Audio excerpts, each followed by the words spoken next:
submitted back to council, and that it would come back to council at the time, same time as these two report requests would come back. The recommendation 2 asks for there to be an examination of several policies that would govern both donations and lobbying, but I have not in any way suggested that this ought to go to the Integrity Commissioner, nor do I question the councillor or the Board of Directors. Who I want to get greater clarity about is the applicant, as well as other sign companies that continue to offer inducements to communities to be able to put up larger than permitted signs to generate more money for the community and themselves. If I could have the motion back up just for 1 second so I can speak to the third one. So this second motion asks for it to come back in the form of a report to along at the same time as the deferred motion would come back. And then finally,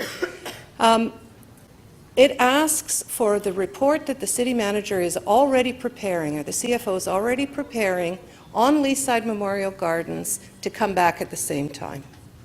To look at the revenue situation at that arena and to look at some options that would provide some relief to the Leaside Arena in order that it does not have to take this sign. So thank you very much. If you could put that up, Sarah. So I just want to remind members, we are voting on a sign, yes, and you're going to hear probably others who say that's what this is about. It's about a sign. And the sign, if you look on the screen, this sign is egregious in terms of its violations. It is a complete corruption of our sign bylaw. Yes, there's a sign there. It's the one in the bottom corner is what's permitted. The one in the middle is what they have now, and the one at the top is what they're seeking. It is 10 times what's allowed in its size. It is 7 times the permitted height. It is 55 and 70 meters separating from both the commercial and residential districts, and it should be 250 meters away. It doesn't meet the separation distance, the size. It is a grotesque sign for that neighborhood. We passed a sign bylaw, and then we revised it only 2 months ago that clarified the district for electronic and digital signs, and it is not in residential neighborhoods. This will set a precedent, and you will see the voracious sign industry at this now again and again in other neighborhoods. Now, I don't blame Leaside Board. They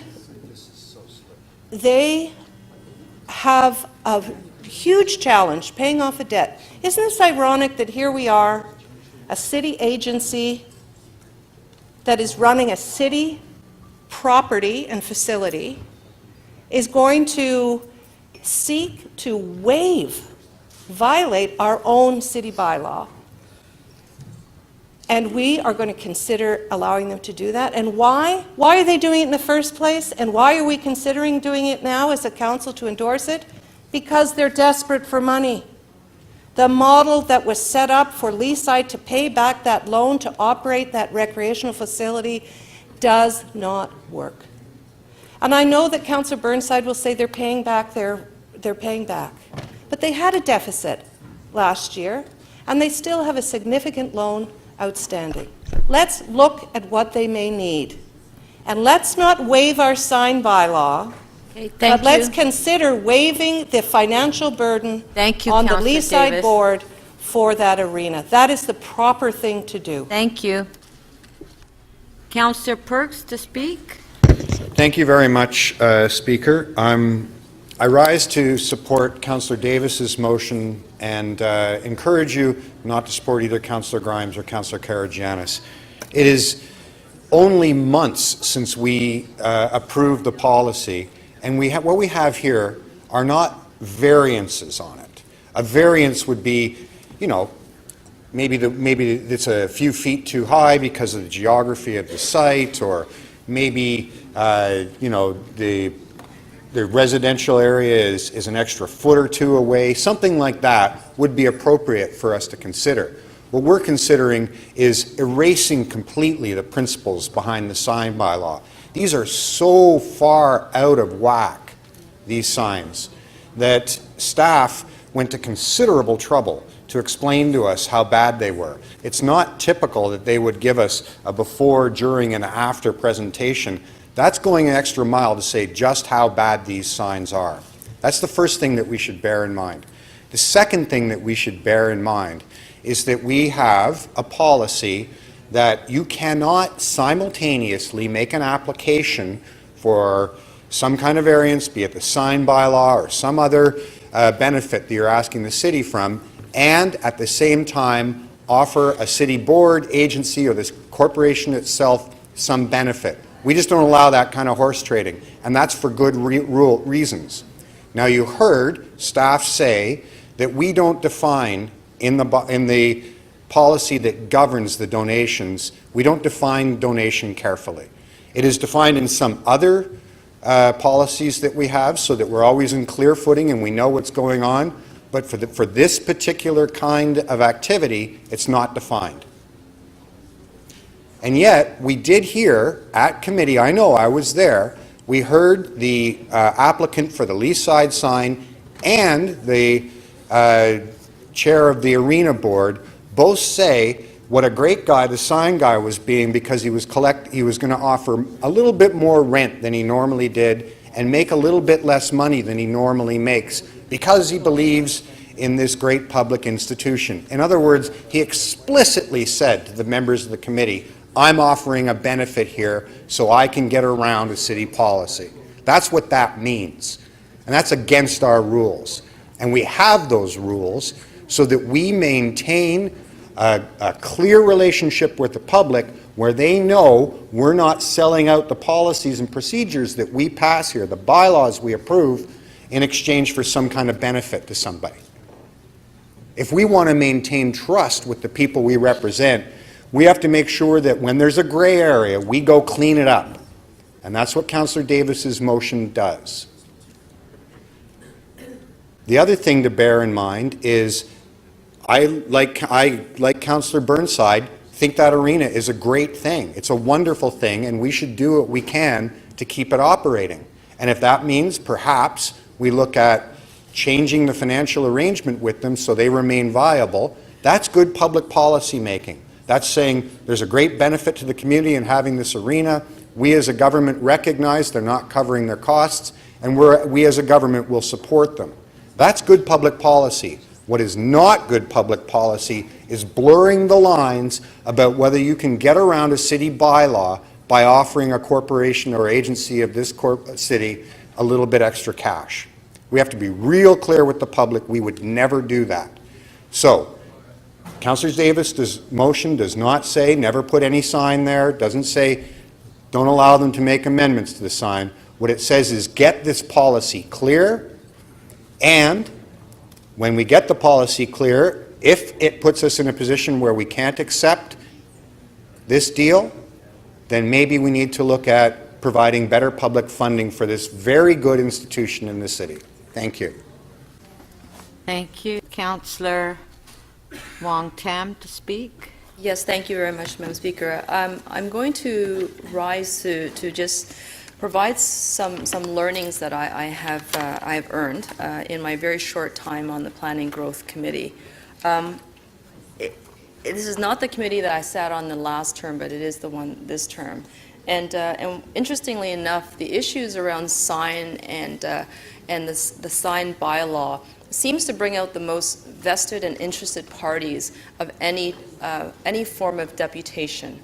I recognize that we have deputations that come from a wide range of citizens and residents before every standing committee.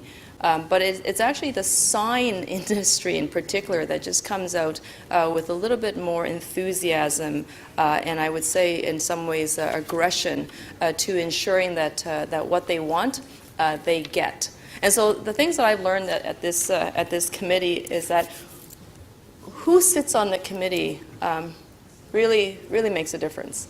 There were 6 applications that were reviewed by the chief building official. They all come in at the same time.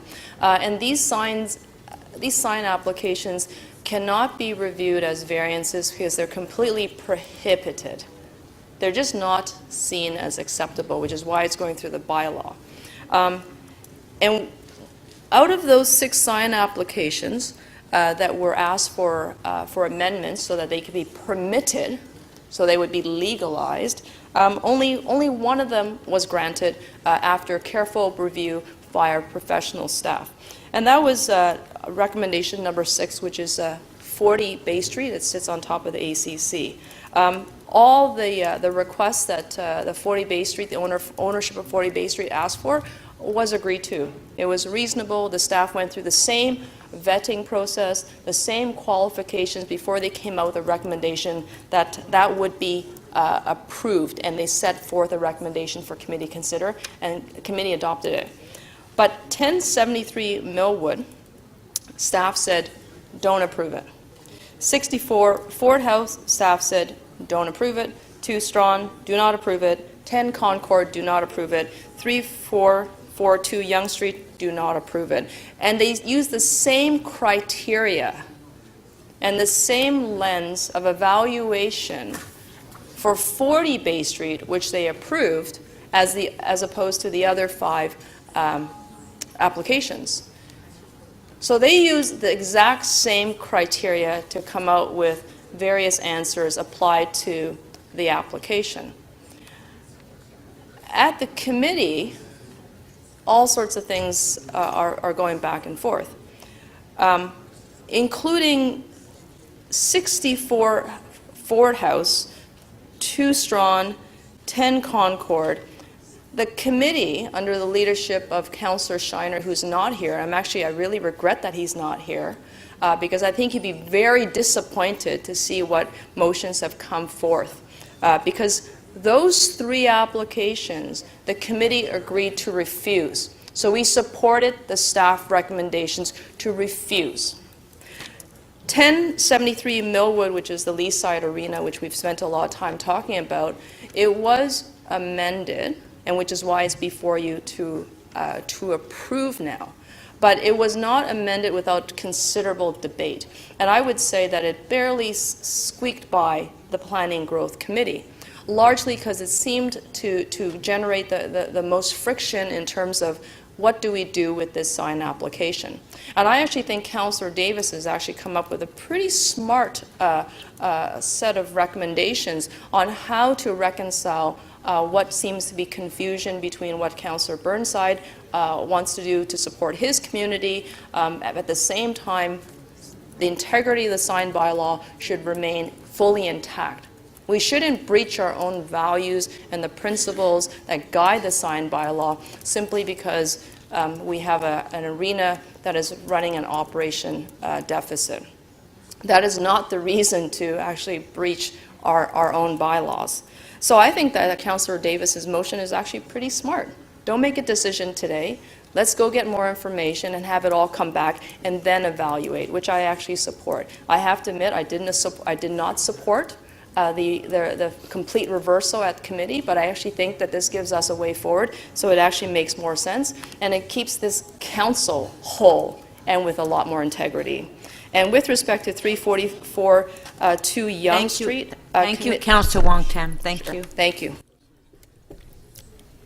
Councillor de Bearmaker to speak. Thank you, Madam Chair. I will not be supporting referral back to the Planning and Growth Management Committee, and will be supporting the motion by Councillor Burnside, which I understand he's going to make. And if the clerks can put up on the screen that specific sign. I was actually quite surprised that this is controversial. I mean, look at the location of that sign. It's beside, I don't know, a 150, 200 stall parking lot. Across the street is another 200 parking stalls and self-storage.